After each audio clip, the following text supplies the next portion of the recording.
The legal envelope was heavy, the kind of weight that suggested a life-altering secret lay inside. When I finally pulled out the deed, the reality didn't sink in immediately.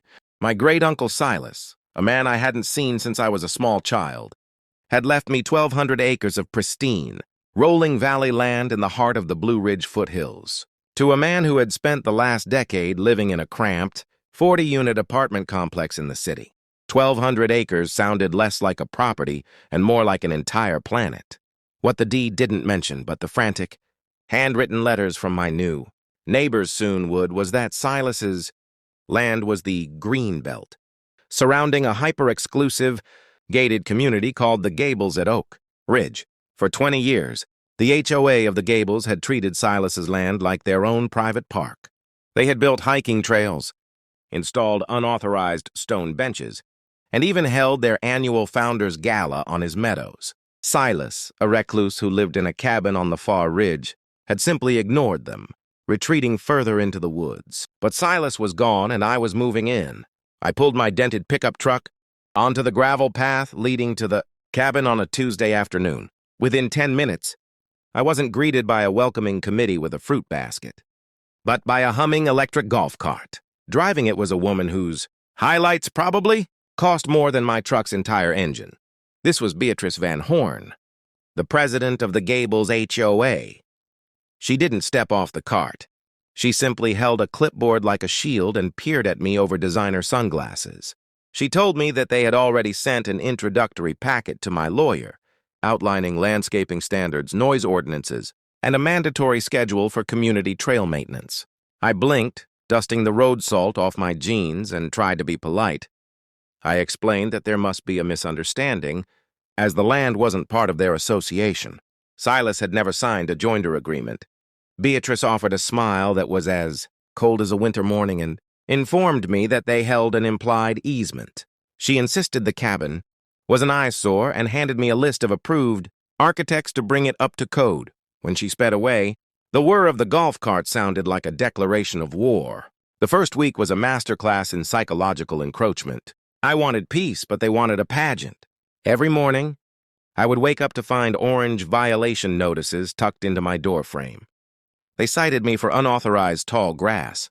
Even though it was a natural wildflower meadow, they complained about my trash, cans, and even sent a formal letter regarding wildlife endangerment because I had hung a simple wooden bird feeder they deemed aesthetically inconsistent with the neighborhood.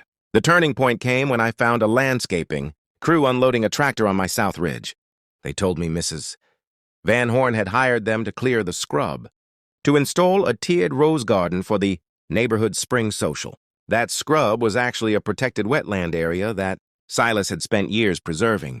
My blood began to simmer. I ordered them off the land, and 10 minutes later, Beatrice arrived with 2 men in expensive polo shirts, the Architectural Review Committee. They called me unreasonable and told me I should be grateful they were willing to pay for the upgrades. They threatened to sue me into bankruptcy, boasting about a massive legal fund. They looked at me as if I were a stray dog that had wandered onto a silk rug. They didn't realize that Silas hadn't just left me land. He had left me his journals, and Silas was a meticulous record keeper who had been watching them for decades. That night, I stayed up late under the glow of a kerosene lamp, reading Silas's old ledgers and studying the original 1984 survey. I found exactly what I was looking for. The Gables hadn't just been using the land. They had built their entire clubhouse, their heated swimming pool, and approximately 40 yards of their main entrance road on Silas's property. The previous developer had fudged the lines, and Silas, wanting to be left alone, had kept the evidence as a nuclear option. It was time to pull the pin.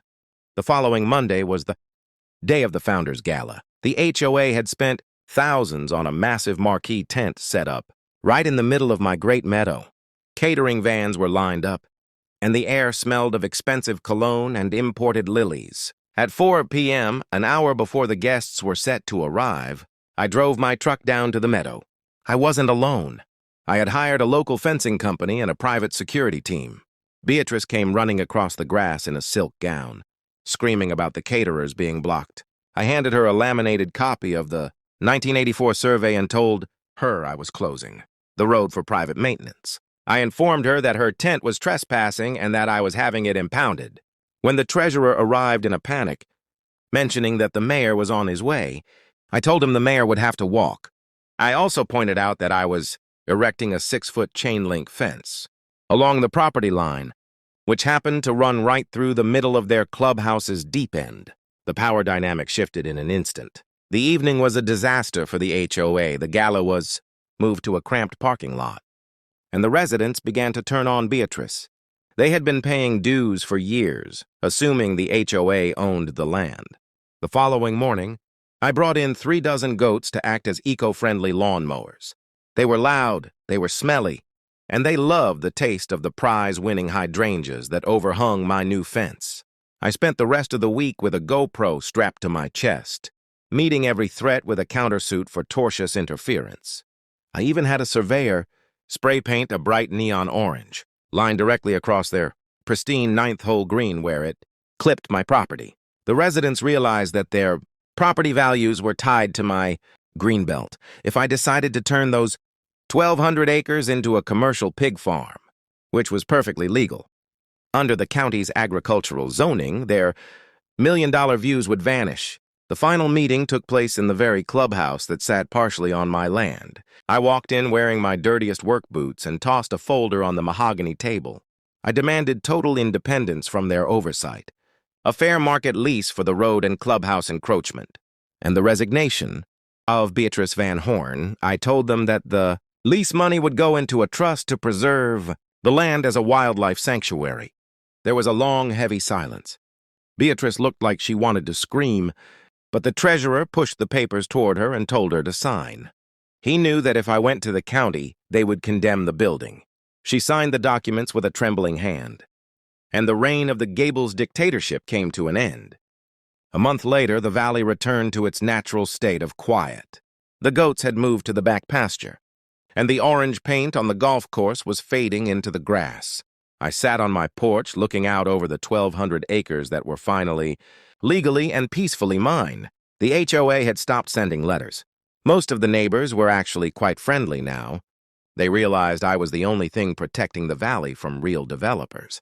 I had inherited more than just dirt and trees. I had inherited a legacy of independence. Silas had known these people would try to swallow the land, and he had waited for someone with the energy to fight back. I took a sip of my coffee and looked at the violation notice I had framed and hung over my fireplace. It was a reminder that being a good neighbor doesn't mean being a doormat. It means standing your ground until the truth finally unfolds. As the sun set, casting long, golden shadows across the meadow, I realized that for the first time in my life, I wasn't just a tenant in a building. I was the steward of a kingdom,